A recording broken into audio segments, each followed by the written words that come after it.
Ba talaga yung skin color ko kapag dito ako sa harap ng bintana ng film guys. Gusto ko mag-film dito sa harap ng bintana kasi mahangin tsaka yung natural light ang pumapasok. So anyways guys, ayan, share ko lang sa inyo. Ito kasi, nag-purchase ako nito noong nakaraan. Alam niyo yan, yung from Rorada na sunscreen, yung sa shade nila.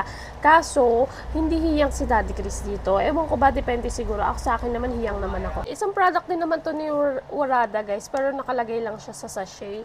And meron siyang SPF 60 na yung UV plus invisible nila. Kaso, hindi hiyang si Daddy Chris dito. Kaya umorder ako nung hiyang niya talaga. Ewan ko bakit bakit hindi siya hiyang.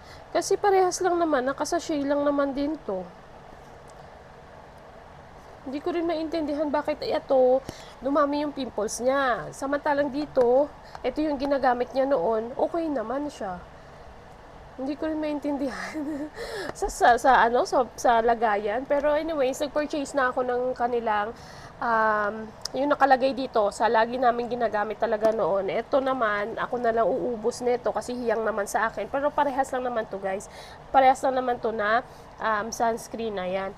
Tapos, nung nag-purchase ako, nagulat ako. Nag-purchase ako nito. May kasama na siyang pa-free sila na earrings. Pakita ko lang sa inyo ng malapitan. Ayan, may pa-free sila na earrings, ball earrings ito. Ayan, so kung mag-purchase kayo, tsaka buy one take one na rin naman siya. Sunscreen ito guys ha, baka hindi ko nabanggit. Ayan, yung sunscreen ni Urada na ganito yung lagayan niya. Ayan, kung mag-purchase kayo nito, may free na kayo na earrings. Yan, go check my yellow basket. Sobrang mura lang niya, and buy one take one. If ever na dito kayo nahiyang or dito kayo nahiyang, yan parehas lang naman din niya, pero hindi ko alam bakit hindi hiyang si Daddy Chris, kaya binilang ko na lang din siya ng kanya. Ayan, so go na check my yellow basket guys.